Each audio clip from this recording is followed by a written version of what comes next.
Hi hello welcome to Kavya's media. Mega అభిమానుల మీద, mega family మీద చాలా మందికి అక్కసు ఉంటుంది. ముఖ్యంగా ఆ ఏడుపు ఎప్పటి నుంచో ఉంది. చిరంజీవి గారి సినిమాల్లోకి వచ్చిన ఎంటర్ అయిన తర్వాత, ఆయనకంటూ ఒక ఫేమ్ మొదలైన తర్వాత, అంటే 40 ఏళ్ల క్రితం నుంచి స్టిల్ ఇప్పటి వరకు ఆయన 25 ఏళ్ళు 30 ఏళ్ల వయసులో ఆయన సినిమా ఇండస్ట్రీకి వస్తే 70 ఏళ్ళు వచ్చే వరకు కూడా ఇదే ఏడుపులు. ఆ కుటుంబం మీద, ఆయన మీద ఎందుకు ఈ ద్వేషం నాకైతే అర్థం కాదు. ఆ ఇంట్లో మంచి జరిగినా, ఇంకొకటి జరిగినా దాన్ని ఏ రకంగా ట్రోల్ చేయాలి, ఏ రకంగా ఇబ్బంది పెట్టాలి. సమాజంలో ఎక్కడ ఏ ఇష్యూస్ లేనట్టుగా ఆ కుటుంబం మీదే మొత్తం అంతా ఇష్యూస్ అంతా నడుస్తున్నట్టుగా వాళ్ళ మీదే రాజకీయాలు, వాళ్ళ మీదే వీడియోలు, వాళ్ళ మీదే ఏడుపులు. ఎందుకో నాకు అర్థం కాదు. చాలా మంది అలా బ్రతుకుతూ ఉంటారు. ఈవెన్ చాలా సందర్భాల్లో చెప్పారు, అలాంటి చిరంజీవి గారు కూడా చెప్పారు, నా మీద బడి ఏడ్చేటువంటి వ్యక్తులు చాలా మంది ఉంటారు. అలా కూడా వాళ్ళు కడుపు నింపుకుంటున్నారు కాబట్టి మనం ఏం చేయలేం, వాళ్ళు కొట్టకూడదు కాబట్టి అలా వదిలేస్తున్నా అని చెప్పి. నిజంగానే అలా వదిలేస్తే పెరిగినటువంటి అశుద్ధం తిని పెరిగేటువంటి పెంట ఇదంతా కూడా. వీళ్ళందరికీ సమాజంలో ఎక్కడ ఏ ఇష్యూస్ లేనట్టు, దేశంలో ప్రపంచంలో జరుగుతున్నటువంటి, రాష్ట్రంలో జరుగుతున్నటువంటి, 2 తెలుగు రాష్ట్రాల్లో జరుగుతున్నటువంటి రాజకీయాల్లో పరిస్థితుల గురించి, సమాజంలో జరుగుతున్నటువంటి ఏట్ల గురించి అవసరం లేదు. మెగా ఫ్యామిలీ మీద ఏడిస్తే చాలు, మనకి వ్యూస్ వస్తాయి, దాని ద్వారా డబ్బులు వస్తాయి, మనం కడుపు నిండా అన్నం తినొచ్చు, మన పిల్లలకు కూడా అదే అన్నం పెట్టచ్చు, ఇంకా ఏదైనా సరే దాని మీదే బతకచ్చు. ఇది చాలా మంది బ్రతుకుతున్నటువంటి. ముఖ్యంగా కొంతమంది జర్నలిస్టుల రూపంలో, నేను పేరు చెప్పను కానీ, అంటే చెప్పినా కూడా పెద్ద విషయం ఏం అవదు. ఒక మహిళా జర్నలిస్టు చందు తులసి గారు అంటూ మాట్లాడుతూ ఉంటారు. సీనియర్ జర్నలిస్టే, నాకన్నా చాలా పెద్ద సీనియర్ జర్నలిస్ట్ అనుకోండి. కాకపోతే నోరు తెరిస్తే అబద్ధాలే, 100% అబద్ధాలే.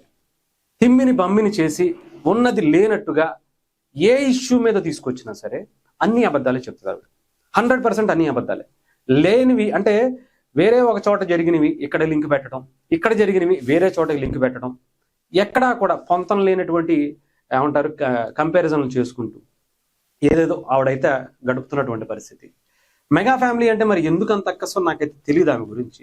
బట్ ఒక వీడియో నిన్న మనకు తెలుసు, మెగా ఇంట సంబరాలు జరుగుతున్నటువంటి పరిస్థితి. 2 వారసులు వచ్చారు. వారసులు వచ్చిన తర్వాత కూడా మనం కూడా మాట్లాడుకున్నాం, వీడియోస్ కూడా చేసాం. ఇక్కడ ఆమె ఈ టైంలో కూడా ఏడిపోయారు. ఎక్కడ ఏం జరగను ఉండే వాళ్ళు హ్యాపీగా ఉండటం మాత్రం వీళ్ళకి నచ్చదు. ఏదో ఒక రకంగా వాళ్ళని ఇబ్బంది పెట్టాలి, వాళ్ళని బాధ పెట్టాలి, ఇంతే. ఇంతకన్నా దౌర్భాగ్యం, ఇంతకన్నా దిగజారుడుతనం వీళ్ళకి బ్రతకడం చేత కాకపోతే రోడ్డు మీద, లేదా గుడి మెట్ల మీద, అది చర్చి మెట్ల మీద, లేదా ఇంకొక మెట్ల మీద వెళ్ళి కూర్చుని అడుక్కుంటే రోజుకు ఒక 500-1000 రూపాయలు వస్తున్నాయంట. మంచి పని చెయ్యండి. నాకు తెలిసి ఏం మాట్లాడిందో ఒకసారి నేను వినిపిస్తాను ఆవిడకి. ఎలా ఉండేవి ఒక్కొక్కటి తెచ్చేవాళ్ళేమో, ఒక్కొక్కరు అయ్యో మా అన్నయ్యకు వారసుడు లేడు, ఫిబ్రవరి 1వ తేదీకి వీళ్ళు ఇలా బిహేవ్ చేయడంలో వీళ్ళ తప్పు కంటే కూడా చుట్టూ ఉండే సొసైటీ తప్పే చాలా ఎక్కువగా ఉంది అని చెప్పారు. ఇప్పుడు వారసుడు వచ్చాడు, కొన్ని అభిమానులు చేసుకుంటున్న సెలబ్రేషన్స్ వెనుక గతంలో చిరంజీవి గారు వారసుడు కావాలని నాకు చేసిన కామెంట్స్ కూడా ఉన్నాయి. తన లెగసీని కంటిన్యూ చేసే మగపిల్లాడు వారసుడుగా కావాలి అని చెప్పి పబ్లిక్ గానే ఆయన చెప్పారు. ఆ మాటలు దృష్టిలో పెట్టుకుని ఇప్పుడు ఇంత హడావిడి చేశారు. అనిపించట్లేదు కానీ ఒకసారి చెప్తాను. ఆమె ఏం మాట్లాడిందంటే, గతంలో ఎప్పుడైతే క్లింకార పుట్టిందో అప్పుడు ఇలాంటి సెలబ్రేషన్స్ కానీ ఇలాంటివి ఏమీ చేసుకోలేదు, ఎందుకంటే ఆడపిల్ల కాబట్టి. ఇప్పుడు మాత్రం వారసుడు వచ్చాడు అని చెప్పేసి ఇంత భారీ ఎత్తున జన సమీకరణ చేసి అందరూ కూడా బాగా రెచ్చిపోతున్నారు. మెగా అభిమానులు ఇలా ఆనందాన్ని కట్టెలు దించుకున్నటువంటి పరిస్థితి చూపిస్తున్నారు. అక్కడ ఎప్పుడు ఇలాంటి పరిస్థితి కనిపించలేదు అని చెప్పి పాపం లబో దిబోమని గుండెలు బాధేసుకుంటున్నారు. వాళ్ళ ఆనందాన్ని చూసి తట్టుకోలేకపోతున్నారని చెప్పాలి. ఇక్కడ చందు తులసి గారికి నేను ఒక వీడియో ఇక్కడ పక్కన వీడియో వచ్చేటువంటి ఏర్పాటు చేస్తాను. మీరు ఒక్కసారి కళ్ళు అప్పగించి చూడండి. ఇదే ఏదైతే అట్మాస్ఫియర్ ఉందో అపోలో హాస్పిటల్ దగ్గర క్లింకార పుట్టినప్పుడు, 2 ఏళ్ల క్రితం క్లింకార పుట్టినప్పుడు కూడా ఆడపిల్ల పుట్టింది అని తెలిసి కూడా చాలా క్లారిటీగా అక్కడ మెగా అభిమానులందరూ ఇలాంటి వాతావరణాన్ని, ఇలాంటి సంబరాల్ని చేసుకున్నటువంటి పరిస్థితి. ఇంకా చిరంజీవి గారు కూడా అప్పుడు ప్రెస్ మీట్ పెట్టి ఇంత హంగామా చేయలేదే అనేటువంటి మాటలు కూడా మీరు అంటున్నారు కదా.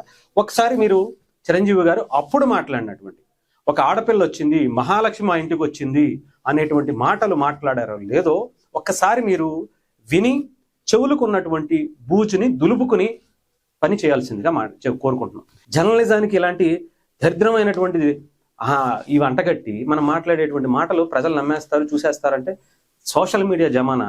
మీ జనాల్ని, మీ గొర్రెల్ని ఎలా చూస్తున్నారు, మీ గొర్రెలు ఎలా చూస్తున్నారు మీరు చెప్పేటువంటి మాటల్ని. అలాగే చాలా మంది నిజాలను కూడా బయటకు వింటారు. ఆలోచించుకోండి. అర్థమైందా? అక్కడ హాస్పిటల్ చాలా కంప్లీట్గా నార్మల్ చిన్న చిన్న హాస్పిటల్సే కంప్లీట్గా సౌండ్ ప్రూఫ్ చేయించుకుంటున్నారు ఇలాంటి టైంలో. కానీ మీరు మాత్రం ఇలాంటి భాష, ఇలాంటి మాటల, అలాంటి అపోహలో హాస్పిటల్ ఎంత గొప్పగా చేసుకుని ఉంటారు, ఎంత సౌండ్ ప్రూఫ్ చేసుకుని ఉంటారు. కావాలంటే మీరు ఒకసారి లోపలికి వెళ్ళి చూసి మాట్లాడండి. మనం ఏమి తెలుసుకోకుండా ఏమి చేయకుండా మాట్లాడేస్తే కరెక్ట్ కాదు. ఎంతమంది దీపావళి కావచ్చు, ఇంకొక సెలబ్రేషన్స్ కావచ్చు, వినాయక చవితులకి సంబంధించినటువంటి ఇవి కావచ్చు, ఎన్ని సంవత్సరాలు చేసుకుని ఉండటం ఆలోచించుకో.